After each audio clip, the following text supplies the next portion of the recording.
పెట్టి వందనాలు. కూర్చుందామండి. ఇలా దేవుని వాక్యముని గానం చేసుకున్నామండి. చూద్దామండి. ద్వితీయోపదేశ కాండం మీరు తెలిసినట్లయితే ద్వితీయోపదేశ కాండము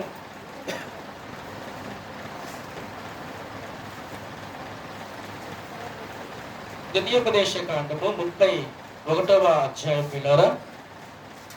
ద్వితీయోపదేశ కాండము 31వ అధ్యాయము 7వ వచనముని 8వ వచనముని జాగ్రత్తగా చదువుకుందామండి. మరియు మోషే యెహోషువను పిలిచి, నీవు నిబ్బరము కలిగి ధైర్యముగా ఉండుము.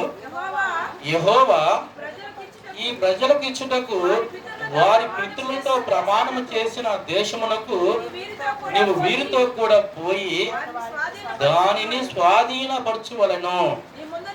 నీ ముందర నడుచువాడు యెహోవా, ఆయన నీకు తోడై ఉండును. ఆయన నిన్ను విడువడు, నిన్ను ఎడబాయుడు.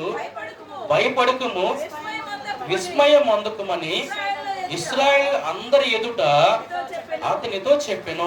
చాలు పిల్లారా, నా వైపు చూద్దామండి. ఇలా ఇక్కడ మనకి ఈ సందర్భం మనకి తెలిసిన విషయము. మనం ఆలోచన చేసినట్టు పిల్లారా, యెహోషువ తోటి మోషే చెప్తున్న మాట ఏమిటంటే, అయ్యా నా ప్రయాణం ఇక తోటి ఆగిపోయినది.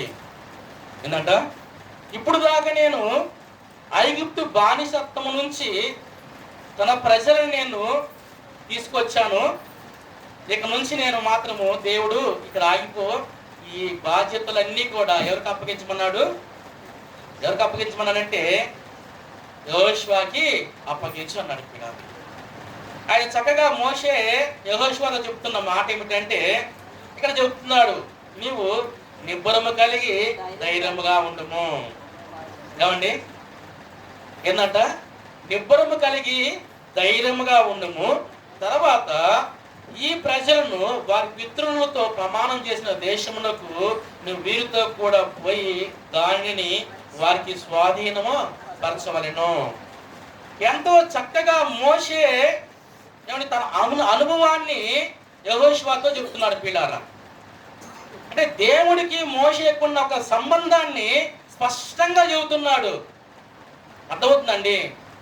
దేవుడికి మోషేకున్న ఒక అనుబంధాన్ని ఎంతో క్లుప్తంగా కూడా యెహోషువతో చెప్తున్నాడు పిల్లారా. ఏమని చెప్తున్నాడంటే, నీ ముందర నడుచువాడు దేవుడే. ఏంటంట? ఎవరు ముందర? నీ ముందర నడిచే వ్యక్తికి ఎవరో తెలుసా? నువ్వు చూసావు ఇప్పుడు దాకా. ఎందుకంటే మోషేతో ప్రయాణం చేసింది యెహోషువ. అర్థమైందండి? యెహోషువకి తెలుసు ఈ ప్రయాణంలో ఎన్ని అప్ అండ్ డౌన్స్ ఉన్నాయి అనేది, ఎన్ని ఒడిదుడుకులు ఉన్నాయో తెలుసు, ఎన్ని భయంకరమైన పరిస్థితులు ఉన్నాయో తెలుసు.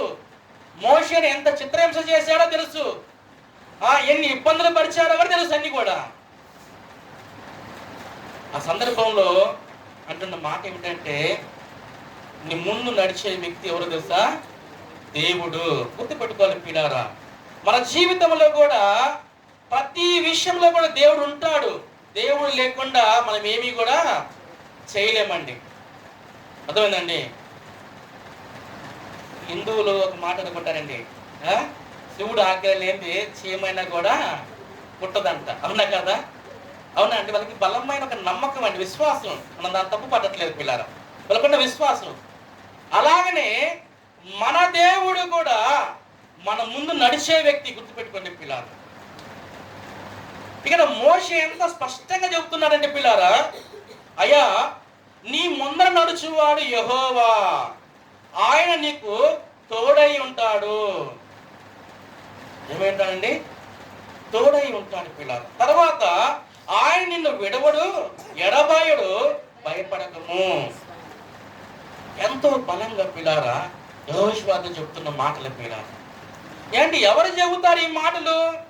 నీ ముందు దేవుడు ఉన్నాడు, నీతో దేవుడు ఉన్నాడు, దేవుడు నిన్ను బలపరుస్తాడు, దేవుడు నిన్ను ఆశీర్వదిస్తాడు, దేవుడు నీకు సహాయం చేస్తాడని ఎవరు బల్లగుద్ది చెబుతారు? ఎవరు చెబుతారండి? ఎవరైతే దేవుడి యొద్ద నుంచి ఇవన్నీ పొందుకుంటారో, ఎవరైతే దేవుడితో సంబంధం కలిగి ఉంటారో, ఎవరైతే దేవుడు హస్తం వారికి తోడుగా నడిపించబడ్డారో వారు మాత్రమే చెప్పగలుగుతారండి. అంటే ఒక మాట మనం చెప్పాలంటే అనుభవం కలిగిన వారు మాత్రమే, అంటే అనుభవించిన వారే పెద్దలు అంటారు, అనుభవంతో చెబుతున్నారు అంటారు. ఏమండి, ఎందుకని? వారు అనుభవించారు కాబట్టి చెబుతున్నారు. అది ఏదో కల్పితంగా చెప్పట్లేదు, కల్పించుకొని చెప్పట్లేదు. అరే అబ్బాయి జాగ్రత్తగా ఉండండి అని పెద్దలు ఎందుకు చెబుతారు? ఏమండి, వాళ్ళు అనుభవంతో ఉండరు కాబట్టి చెబుతారు. ఏదో ఇలా ఆడుకుంటారు కాబట్టి చెప్పాలని కాదు, కానీ ఇలా చేయకూడదండి పిల్లలు. అర్థమవుతుందండి? అనుభవపూర్వకంగా ఇప్పుడు మోషే చెప్పే విధానం ఎలా ఉందంటే, నీ ముందు నడిచే వ్యక్తి దేవుడు. ఏమండి, ఊరికి చూపించాడు, ఇదిగో అయ్యా అదే కారణ దేశం అంటే ఊరికి వెళ్ళిపోవటమేనా? ఈజీ కాదండి. అర్థమవుతుంది పిల్లరా? మనము ఏమండి ఒక ప్రయాణం చేస్తే కుటుంబం అందరినీ ఒక టయాన్ని నడిపించగలుగుతామా? ఏమండి, ఒక టైం పెట్టుకుంటే మనందరం కూడా ఈ టయానికి మనం కారు ఎక్కాలి, లేకపోతే బస్సు ప్రయాణం చేయాలి, లేకపోతే ట్రైన్ ప్రయాణం చేయాలంటే ఎంత లేట్ అవుతుందో. అందుకనే మనం ఏం చేస్తారంటే, ఇంట్లో భర్తలు ఏంటంటే అది 6 గంటలకైతే లేదు, ఎన్ని గంటలు చదువుతారు?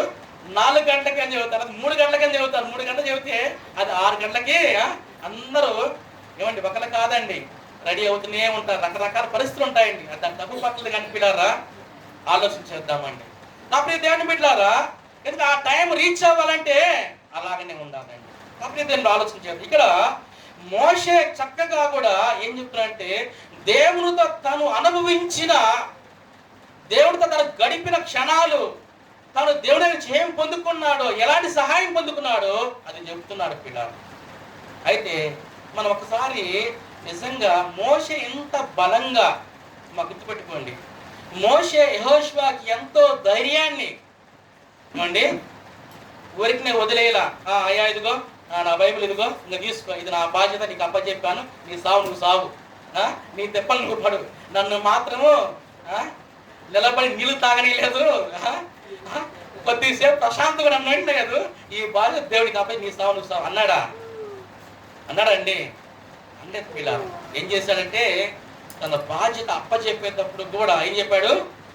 దేవుని యొక్క తనకు ఎలాంటి మార్గం చూపించాడు, దేవుడు తనకు ఎలా సహాయం చేశాడు, తను ఎలా నడిపించాడని చక్కగా కూడా యెహోషువతో చెప్పిన విధానం మనకు తెలుసు పిల్లలు. అయితే మనకు డౌట్ రావచ్చు, అసలు మోషే జీవితంలో దేవుడు ఎలాగ సహాయం చేశాడు? మోషే ఇంత దృఢంగా, ఇంత గట్టిగా చెప్పడానికి మోషే జీవితంలో ఎలాంటి పరిణామాలు తనకు సంభవించాయి? అలాంటి సందర్భంలో దేవుడు ఎలా సహాయం చేశాడు విషయం కూడా మనకు తెలియాలండి. మనం ఒకసారి మోషే జీవితాన్ని మనం పరిశీలన చేసినట్టు పిల్లారా, ఏమండి మొత్తము దేవుని సహాయం మీద ఆధారపడ్డట్టు మనకు తెలుస్తుందండి. దేవుడు సహాయం చేస్తాడు అనటానికి నిదర్శనమైన వ్యక్తి ఎవరంటే అది మోషే పిల్లారా. నేను చెప్తానండి స్పష్టంగా కూడా. ఎందుకంటే మోషేని తన చాలా విధాలు సహాయం చేశాడు. మోషేకమ్మ తన బలహీనతలో దేవుడు సహాయం చేశాడు. తర్వాత తనకి భయం కలిగినప్పుడు దేవుడు సహాయం చేశాడు. తనకు బాధ్యత కలిగి ప్రవర్తించేటప్పుడు దేవుడు సహాయం చేశాడు. మోషే మీద వ్యతిరేకత వచ్చినప్పుడు దేవుడు సహాయం చేశాడండి. అదవుతుంది పిల్లలు. కొన్ని విషయాలు మనం ఈరోజు మోషే గురించి ధ్యానం చేసుకుందామండి. చూద్దామండి ఒకసారి మనము ఏ పరిస్థితుల్లో మోషేకి దేవుడు సహాయం చేసిన విషయాలు మనం ధ్యానం చేసుకున్నప్పుడు స్పష్టంగా మనకు అర్థమవుతుంది. దాన్ని బట్టి మాత్రమే యెహోషువకి ధైర్యంగా చెప్పగలడు. దాంట్లో మొట్టమొదటి మాట మనం చదువుకున్నాం పిల్లలు. నిర్గమాకాండం మీరు తెరవండి ఒకసారి. నిర్గమాకాండం మీకు తెలిసినట్లయితే పిల్లరా 2వ అధ్యాయం అండి. నిర్గమాకాండము అందరూ తెరవాలి. నిర్గమాకాండం పిల్లలు 2వ అధ్యాయము మొదటి వచనం చదువుకుందామండి. మొదటి వచనం చదువుకుందామన్నమ్మ. లేవి వంశస్థుడు ఒకడు వెళ్ళి లేవి కుమార్తెని వివాహము చేసుకులను. ఆ స్త్రీ గర్భవతి కుమారుడు కని వాడు సుందరుడై ఉండుట చూచి 3 నెలలు వాణ్ణి దాచెను. తరువాత ఆమె వాణ్ణి దాచలేక వాని కొరకు ఒక జమ్ము పెట్ట తీసుకొని దానికి జిగటమ్మను కీలును పూసి అందులో ఆ పిల్లవాడిని పెట్టి ఏటి ఒడ్డున జమ్ములో దాన్ని ఉంచగా. చాలండి అమ్మా, ఇంకా నా వైపు చూడండి పిల్లారా. ఇప్పుడు పిల్లారా, మనం ఈ విషయము చదువుకున్నప్పుడు మనకు అర్థం కావాల్సిన విషయం ఏంటి ఏమండి? ఎందుకు 3 నెలలు దాచిపెట్టింది మా తన తల్లి, తర్వాత దాచిపెట్టలేకపోవడం కారణం ఏంటి ఏమండి? అయితే నిజంగా అక్కడ పరిస్థితులు ఏమున్నాయి ఆలోచన చేయాలండి. ఏ పరిస్థితులు? అక్కడ ఒక ఆజ్ఞ జారీలో ఉందండి. అంటే ఏమండి, ఒక చట్టం అక్కడ అమల్లో ఉంది. ఏంటి ఆ చట్టం అంటే? ఏం చట్టం అది? మరో ఒక ఆజ్ఞ ప్రకారము మరో ఆజ్ఞ కొనసాగుతుంది. ఏంటిది? మగ పిల్లలు పుడితే చంపివేయాలి. ఎందుకని? ఎందుకు చంపేయాలి? వాళ్ళు వృద్ధి చెందుతున్నారు ఏమండి. ఎబ్రిల్ ఏమైపోతున్నారు? వృద్ధి చెందుతున్నారు. బాగా బలంగా వారందరూ కూడా ప్రబలుతున్నారు, వారు విస్తరిస్తున్నారు. వారు విస్తరిస్తే వారు మన మీద తిరుగుబాటు చేసి మన రాజ్యాన్ని వారు స్వాధీనపరుచుకుంటారు. మనకి ఇక్కడ పుట్టగతులు ఉండవని ఏమండి ఫరో ఆలోచన చేసి ఏం చేశాడండి? ఫరో ఒక ఆజ్ఞ వేశాడు, మగ పిల్లగాడంటూ ఎక్కడ కూడా కనపడకూడదు. ఇదండి ఈ ఆజ్ఞలో పిల్లారా. మోషే తల్లి ఏం చేసినట్టే 3 నెలలు దాచిపెట్టిందండి. ఎన్ని నెలలు? 3 నెలలు దాచిపెట్టిన తర్వాత ఇంకేం చేసినట్టు, ఇంకా దాచిపెట్టలేక ఏమండి కాలం భయంకరమైందని. ఏం కాలం అంటే?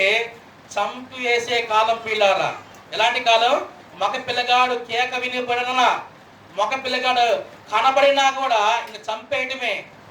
అలాంటి భయంకరమైన కాలంలో మోషే ఏం చేసిందంటే, ఏమంటే సురక్షితంగా రక్షించబడాలి, నా కుమారుడు రక్షించబడాలి, నా కుమారుడు బతకాలి అనే ఒక ఉద్దేశంతో ఏం చేసిందంటే అమ్మా ఒక జమ్ము పెట్టె చేసుకున్నది.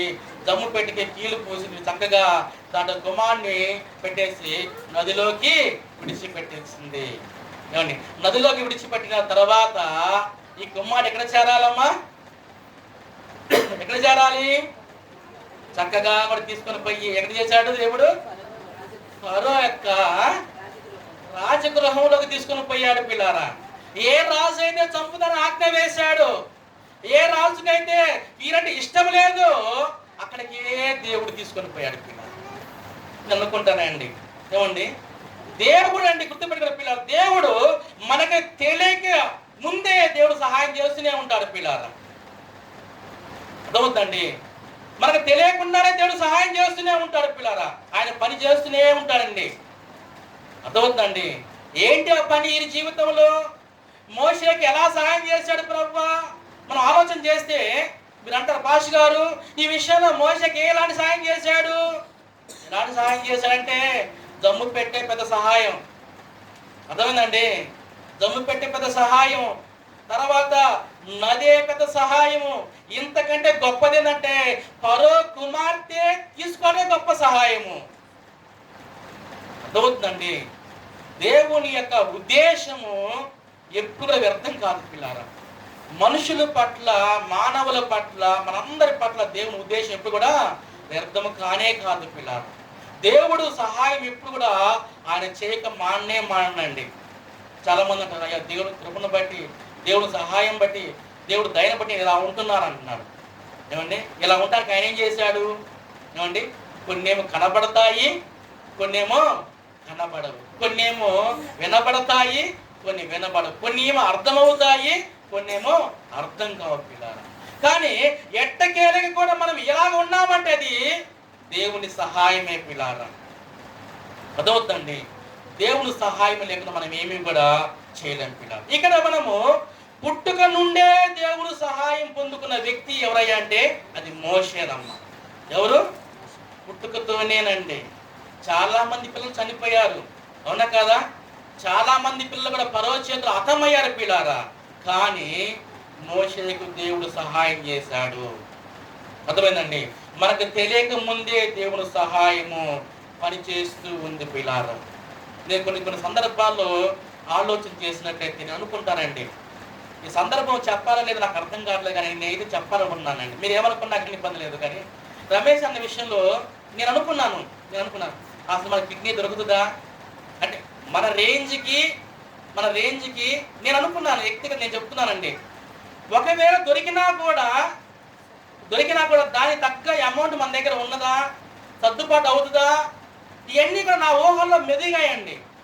కానీ మనకు తెలియకుండా అద్భుతంగా మనం చేసింది ఒకటే, ప్రార్థన చేసామంతే. దేవుడు ఏదైనా చేయగలుగుతాడండి, విశ్వాసం నుంచి ఆయన చేయగలుగుతాడు. ఆశ్చర్యంగా అద్భుతంగా దొరికినది, అనుకోకుండా దొరికినది అది అనుకున్నా. అప్పుడు దేవుణ్ణి నిజంగా ప్రభా నా ఆలోచన వేరు ప్రభా అనుకున్నాను, ప్రార్థన చేస్తున్నాను అనుకున్నానండి. మీ ఇన్నాళ్ళు ప్రార్థన చేశాం కదా, కానీ మేము అనుకున్నది ఒకటి, కానీ అనుకోకుండా కూడా దొరికిందండి. ఎంతో మంది నెలల తరబడి అప్లై చేసి దొరక్క నాన్న తిప్పల పడేవాళ్ళు ఉన్నారు. కానీ ఇదేనండి, దేవుని సహాయం అందిస్తాం. మనం దేవుని మీద ఆధారపడ్డప్పుడు ఖచ్చితంగా దేవుడు సహాయం చేస్తాడు పిల్లారా. తర్వాత మోషే జీవితంలో ఒక సందర్భం చూద్దాం పిల్లారా. చూసినట్లయితే నిర్గమాకాండం పక్కనేనండి. నిర్గమాకాండం 3వ అధ్యాయం చదివినట్లయితే పిల్లారా, నిర్గమాకాండం 3వ అధ్యాయము 11వ వచనం 12వ వచనం చదువుకుందామండి. అందుకు మోషే, నేను ఫరో యొద్దకు వెళ్ళుటకును ఇశ్రాయేలును ఐగుప్తుల నుండి తోడుకొని పోవుటకును ఎంతటి వాడనని దేవునితో అనగా, ఆయన నిశ్చయముగా నేను నీకు తోడై ఉందును, నేను నిన్ను పంపితుననుటకు ఇది నీకు సూచన. ఏంటండి చక్కగా కూడా ఇక్కడ చెప్పారు. తర్వాత అదే 4వ అధ్యాయం 10-11 వచ్చిన కూడా మాట రాయబడిందండి.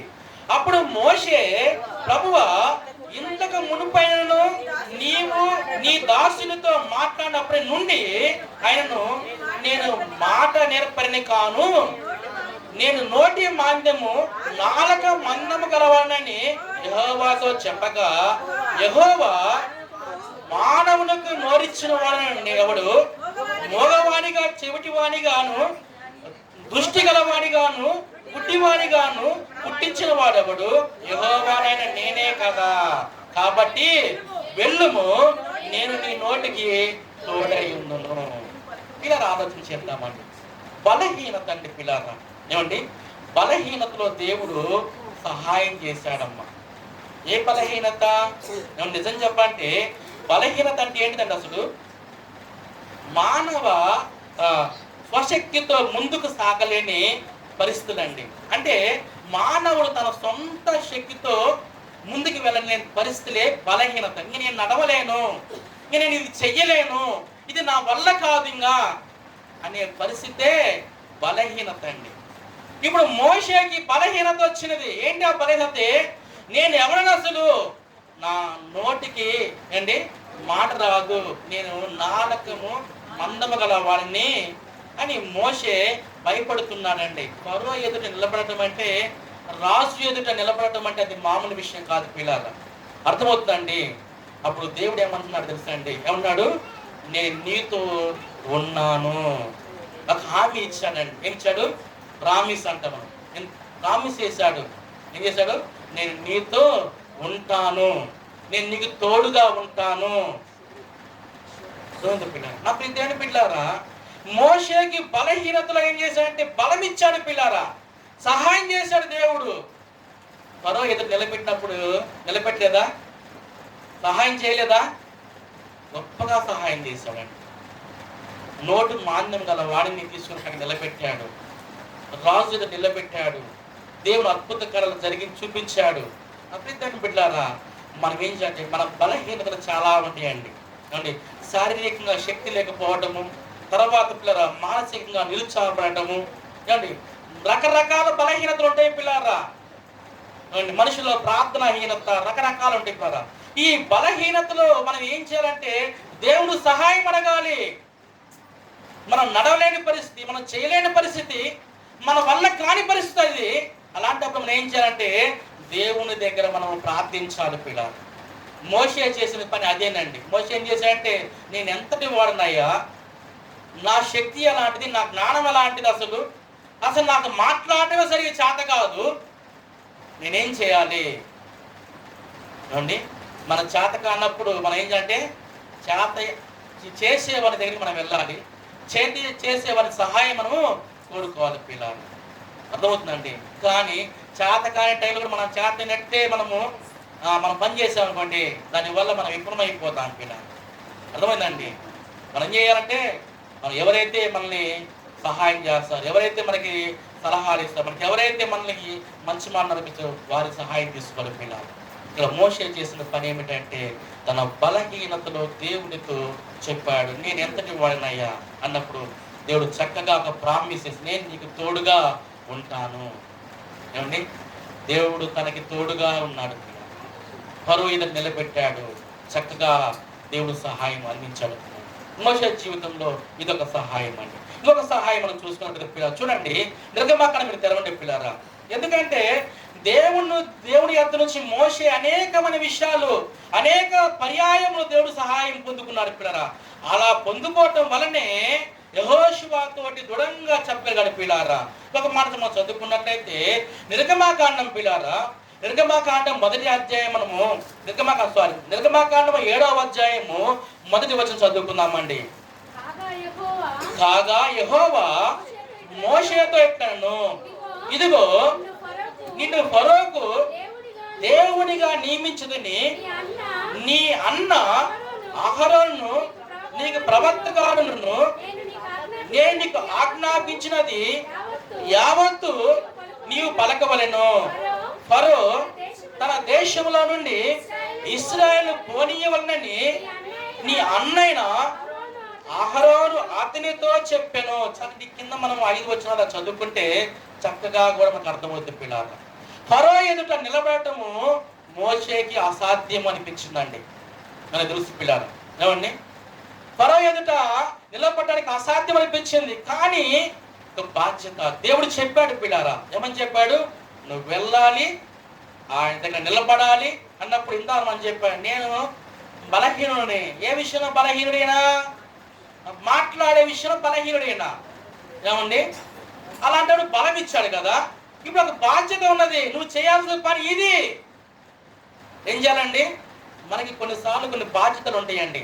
ఏమండి, తండ్రిగా ఒక బాధ్యత ఉంటుంది, తల్లిగా ఒక బాధ్యత ఉంటుంది. ఏమండి, కుమార్తెలుగా మనకి కూడా ఒక బాధ్యత ఉంటుంది పిల్లలు. ఏమండి, ఆ బాధ్యతను మనం ఏం చేయాలంటే పరిపూర్ణంగా మనము నెరవేర్చాలండి. అర్థమవుతుందండి? ఆ బాధ్యతను నెరవేర్చకపోతే అలాంటి సమయాలు మనం ఏం చేయాలంటే దేవుని సహాయం మనము ఖచ్చితంగా మనం తీసుకోవాలి పిల్లలు. ఇక్కడ మోషే పరిస్థితి అదే పిల్లారా. ఫరో ఎదుట నిలబడటము మోషేకి అసాధ్యం అనిపించిందండి. కానీ దేవుడు ఏం చేశాడంటే పిల్లారా, తనకి శక్తిని ఇచ్చాడు పిల్లారా, అధికారం ఇచ్చాడు పిల్లారా. చక్కగా దేవుడు పిలుపుతోటి తను ఏం చేశాడంటే తన సహాయం తీసుకొని నిలబడ్డాడండి. తన అన్న తాను ఇద్దరు నిలబడ్డారు పిల్లలు. ఏం చేశాడండి? చక్కగా దేవుడు వారిని పిలిచిన ప్రకారము ఆయన ఏమైతే చెప్పాలనుకున్నాడో స్పష్టంగా వారికి తోడుగా ఉండి వారితో మాట్లాడించాడు పిల్లలు. కాబట్టి దేవుని బిడ్డారా, కొన్ని పరిస్థితుల్లో మనం ఏం చేస్తామంటే మన బాధ్యతను మనం ఏం చేస్తామంటే దొంగలో తొక్కేస్తామండి.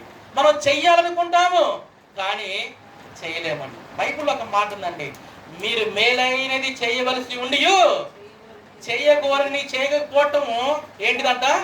పాపం అని బైబిల్ చెబుతుందండి. అవునా కదా? మనకు తెలుసు ఏది చెయ్యాలో, ఏది మంచి మనకు తెలుసు, ఏది చెడు మనకు తెలుసు. కానీ ఆ బాధ్యత మనం ఏం చేస్తామండి నెరవేర్చం పిల్లలు. చాలా భయంకరం అండి నాకు తెలియదు. కానీ ఇక్కడ మనం 3వ విషయం చూసినప్పుడు పిల్లారా, చక్కగా ఆ బాధ్యతలో దేవుడు సహాయం తీసుకున్నాడండి. చక్కగా అక్కడ ఆ దేవుడు కృపను బట్టి ఫరో ఎదుట నిలబడ్డాడు, చక్కగా ఆయన కార్యాలు జరిగించాడు పిల్లలు. తర్వాత ఇందాక మనం చదువుకున్నట్లయితే ఏమండి, బలహీనతలో దేవుడు సహాయం చేశాడు, బాధ్యతలో సహాయం చేశాడు, తన పుట్టుకలో సహాయం చేశాడు. ఇలా మనం చెప్పుకుంటూ పోతుంటే మోషే జీవితంలో అనేకములు ఉన్నాయి పిల్లారా. కానీ ఒక విషయం మీకు ముందు పెడతాను పిల్లలు, చూద్దామని. ఒక విషయం ఏంటంటే నిర్గమాకాండం మీరు తెరవండి పిల్లారా. నిర్గమాకాండం మీరు తెరిచినట్లయితే 14వ అధ్యాయం అండి. నిర్గమాకాండం 14వ అధ్యాయము పిల్లారా 21వ వచనము 22వ వచనం చదువుకుందామండి. మోషే సముద్రం వైపు తన చేయి చాపగా యెహోవా ఆ రాత్రి అంతయు బలమైన తూర్పు గాలి చేత సముద్రమును తొలగించి దాని 6 నేలగా చేసిను. నీళ్లు విభజింపబడగా ఇశ్రాయేలు సముద్రం మధ్యన 6 నేల మీద నడిచిపోయిరి. ఆ నీళ్లు వారి కుడి ఎడమ పక్కలుగా వారికి గోడ వలె ఉండెను. చాలండి. ఇప్పుడు మోషే జీవితంలో అసాధ్యమైన పరిస్థితులు పిల్లారా. ఏం పరిస్థితులు? అసాధ్యమైన పరిస్థితులు అండి. వీడు ఐగుప్తు నుంచి తోలుకొని వస్తున్నప్పుడు ఎన్నో సనుగులు, ఎన్నో గొడుగులు. ఇప్పుడు ఎర్ర సముద్రం దాకా వచ్చాక ఇంగిలు అంటున్నారు, మొదలు పెట్టారు. ఇంగిలు ఒక రాగాలు తీస్తున్నారు. ఏ రాగాలంటే, అయ్యా మమ్మల్ని ఈ ఎడారిలో ఇక్కడ చంపడానికి, సమాధులు చేయడానికి నువ్వు పూనుకున్నావా? ఏదో ఆ బానిస బతికేదో ఐగుప్తులో మా బతుకులు మేము బతికే వాళ్ళం కదా అని మోషేని రకరకాలుగా హింసించారు పిల్లారా. రకరకాల పరిస్థితులను శోధించారు, బాధపరిచాడు పిల్లారా. అర్థమవుతుందండి? అసాధ్య పరిస్థితులండి.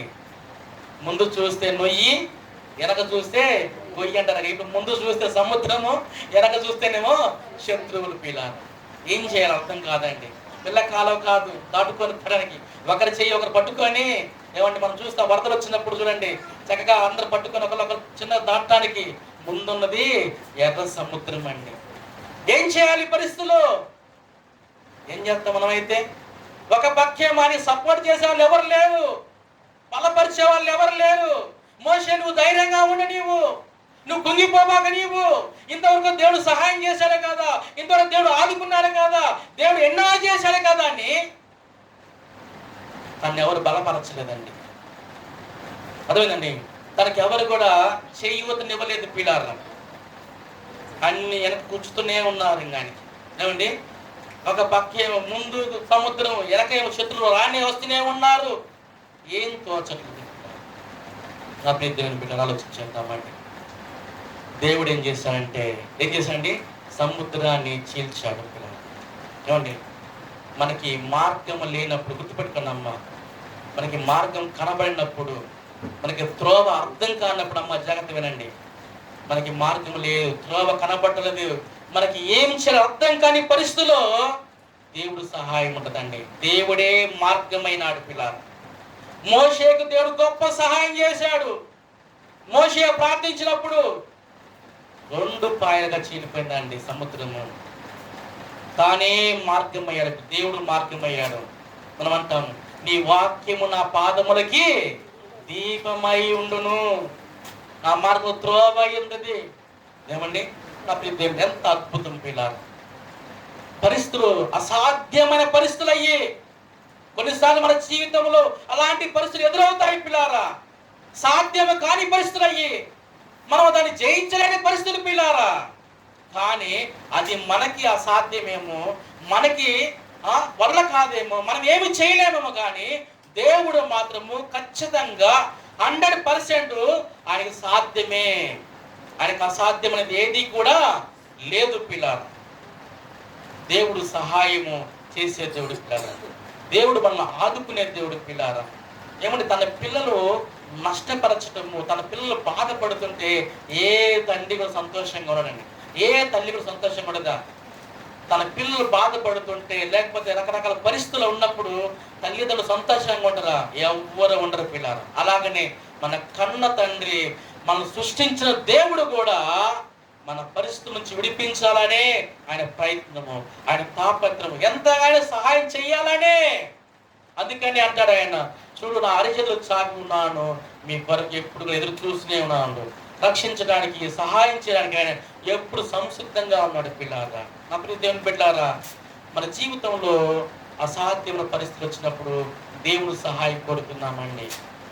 ఏమండి, మన ముందు ఏ మార్గం లేదు, మన ముందు ఎలాంటి సోర్స్ లేదు. అసలు నిజం చెప్పాలంటే ఎటువంటి అన్ని త్వరలో మూసుకొని పోయాయి, ఏం అర్థం కాని పరిస్థితులు మన జీవితాల్లో అన్ని తలెత్తునే ఉన్నాయి. అలాంటి సమయంలో దేవుడు సహాయం అవసరము. మోషేకు దేవుడు సహాయం చేసిన దేవుడు మనకి సహాయం చేస్తాడు. ఆయన మనల్ని ఆదుకుంటాడు. ఆయన మనం ఆయన మీద విశ్వాసం ఉంచినప్పుడు, ఇలా విశ్వాసం ఉంచుదామండి. ఇలాంటి అసాధ్యమైన పరిస్థితులు కూడా దేవుడు సహాయం చేస్తాడు. ఒక మాట చదువుకొని ముగించుకున్నాం పిల్లలు. చూద్దామండి. అదే నిర్గమాకాండము 16వ అధ్యాయం చదువుకున్నాం పిల్లారా. నిర్గమాకాండము 16వ అధ్యాయము 4వ వచనం చదువుకున్నామండి. యెహోవా మోషేను చూసి, ఇదిగో నేను ఆకాశము నుండి మీ కొరకు ఆహారమును కుమ్మరించుదను, వారు నా ధర్మశాస్త్రం అనుసరించి నడుతురో లేదో అని నేను వారిని పరీక్షించినట్లు ఈ ప్రజలు వెళ్ళి ఏనాటి భక్త్యము ఆనాడే కూర్చుకునేవరేను. అలాగే 17వ అధ్యాయం 6వ వచనంలో చదువుకుందామండి. ఇదిగో అక్కడ హోరేబులోను బండ మీద నేను నీకు ఎదురుగా నిలిచెదను. నీవు ఆ బండను కొట్టగా ప్రజలు తాగుటకు దారిలో నుండి నీరు బయలుదేరునని మోషేతో చెలవీయగా మోషే ఇశ్రాయేలు పెద్దల కనుల ఎదుట అట్లా చేశాను. చాలండి. ఇప్పుడు అవసర సమయాల్లో ఏమండి మోషేని ఎంతగా బాధపరిచారంటే ఏమండి అన్నిటికీ బాధపరిచారు పిల్లారా. ఇప్పుడు అవసరత వచ్చినది. ఇందాకలే అసాధ్యమైన పరిస్థితులు అది దాటుకొని పోయారు. ఇప్పుడు అవసరం వచ్చింది. ఏం అవసరం వచ్చింది? తినటానికి తిండి లేదు, తాగటానికి నీళ్లు లేవు. ఏంటి బతుకులేంటి? ఏం కోరుకున్నారని వాళ్ళు మాంసాన్ని కోరుకున్నట్లు కూడా బైబిల్ ఉంది. పూరేడి పిల్లలను దేవుడు పంపించాడు, వాళ్ళకి మాంసాన్ని ఇచ్చాడు. పిల్లారా, నా దేవుని పిల్లారా, మన అవసరాల సమయంలో దేవుడు ప్రతి సహాయం చేస్తాడండి. నీకు ఎలాంటి అవసరం ఉందో నాకు తెలియదు, నాకు ఎలాంటి అవసరం మీకు తెలియదు. కానీ మన అవసరాలన్నీ ప్రభు దగ్గర పెట్టినట్లయితే, మన అక్కర్లన్నీ ప్రభు దగ్గర పెట్టినట్లయితే దేవుడు ఖచ్చితంగా సహాయము చేస్తాడు. బైబిల్ ఒక మాట ఉందండి, మీరు అడగకనే పొందుకోలేకపోతున్నారు. బైబిల్ స్పష్టంగా చెబుతుందండి. ఏంటంట మనం అడగట్లేదంట పిల్లారా. ఏమండి అడగడం తప్పేం కాదు పిల్లారా. ఏమండి అడగడం తప్పేం కాదు. దేవుడు చెప్పిన మీరు అడగండి అన్నాడు. కానీ మనము మన అవసరం నిమిత్తం అడిగి దేవుని మహిమ కోసం మనము జీవించాలి పిల్లారు. అయితే ఇక్కడ అరణ్యంలో మన్నాని దేవుడు పంపించాడు. నీరు కొడుతుంటే నీటి కొరతని కూడా దేవుడు ఇచ్చాడు. రాతిలోంచి నీళ్ళు ఇచ్చాడు పిల్లారా. ఎంత అద్భుతం అండి. దేవుడు అరణ్యంలో అవసరం తీర్చిన దేవుడు. మనకు అన్నీ ఉన్నాయి మన దగ్గర. అమ్మా లేవా? ఉన్నాయా లేవా? మన చుట్టుపక్కల మనకి కావాల్సిన అన్నీ ఉన్నాయి, సామాగ్రిలు ఉన్నాయి. దేవుడు తీర్చడా? చూడండి, అరణ్యంలో ఏమీ లేవు, నీళ్ళు లేవు, ఆహారం లేదు, అసలు ఏ వసతులు కూడా లేవు పిల్లారా. అలాంటి సమయాల్లోనే దేవుడు ఏం చేశాడు? దేవుడు ఏం చేశాడంటే చక్కగా మనకి ఏం చేశాడండి? పూరేడి పెట్టలు ఇచ్చాడు పిల్లారా, మన్నాను కురిపించాడు పిల్లారా, నీళ్ళని ఇచ్చాడండి. అప్పుడు దేవుని పెట్టారా. ఈ యొక్క ఉదయకాలం ఆలోచించేద్దామండి. దేవుడు అరణ్యంలోనే తన బిడ్డలకు సహాయం చేసిన దేవుడు మన మధ్యలో మనతో సహాయం చేయడానికి ఆయన వెనుకాడే దేవుడు కానే కాదు పిల్లారా. అర్థమైందండి? వెనుకాడే దేవుడు కానే కాదు నా ప్రియ దేవుని బిడ్డారా. దేవుడు సహాయం లేకుండా మనము ఏ కార్యం కూడా సాధ్యం కాదండి. అర్థమైందండి? దేవుడు సహాయంతోనే మనం ఇలా ఉన్నామండి. దేవుడు సహాయంతో మన కుటుంబం ఎలా ఉన్నది, దేవుడు సహాయంతోనే మన బిడ్డలు ఎలా ఉన్నది పిల్లారా. నా ప్రియ దేవుని బిడ్డారా, ఇక్కడ మోషే జీవితంలో పిల్లారా తన బలహీనతలో దేవుడు తోడుగా ఉన్నాడు, తన భయంలో దేవుడు తోడుగా ఉన్నాడు, అసాధ్యమైన పరిస్థితుల్లో దేవుడు తోడుగా ఉన్నాడు, అవసరతలో దేవుడు తోడుగా ఉన్నాడు, తన బాధ్యత నెరవేర్చే విషయంలో దేవుడు తోడుగా ఉన్నాడు. కాబట్టి ధైర్యముగా యెహోషువతో చెబుతున్నాడు. ఏం చెబుతున్నాడంటే నీ ముందర నడిచే వ్యక్తి దేవుడు. అర్థమైందమ్మా? నీకు సహాయం చేసే వ్యక్తి దేవుడు, నీకు తోడుగా ఉండే వ్యక్తి దేవుడు. నిబ్బరము కలిగి ధైర్యముగా ఉండము. నా ప్రియ దేవుని బిడ్డారా, ఉదయకాలమున మనము దేవుడు మనకి సహాయం చేసేదని మనం మర్చిపోబాకండి. మోషేకు చేసిన దేవుడు, సహాయం చేసిన దేవుడు మనకి, మన బిడ్డలకి, మన కుటుంబానికి సహాయం చేయనుగాక. అందరం తల్ల ఉంచుదామండి, ప్రార్థన చేసుకుందాం పిల్లారా. అందరము తల్ల ఉంచుదాం పిల్లారా, ప్రార్థన చేసుకుందామండి.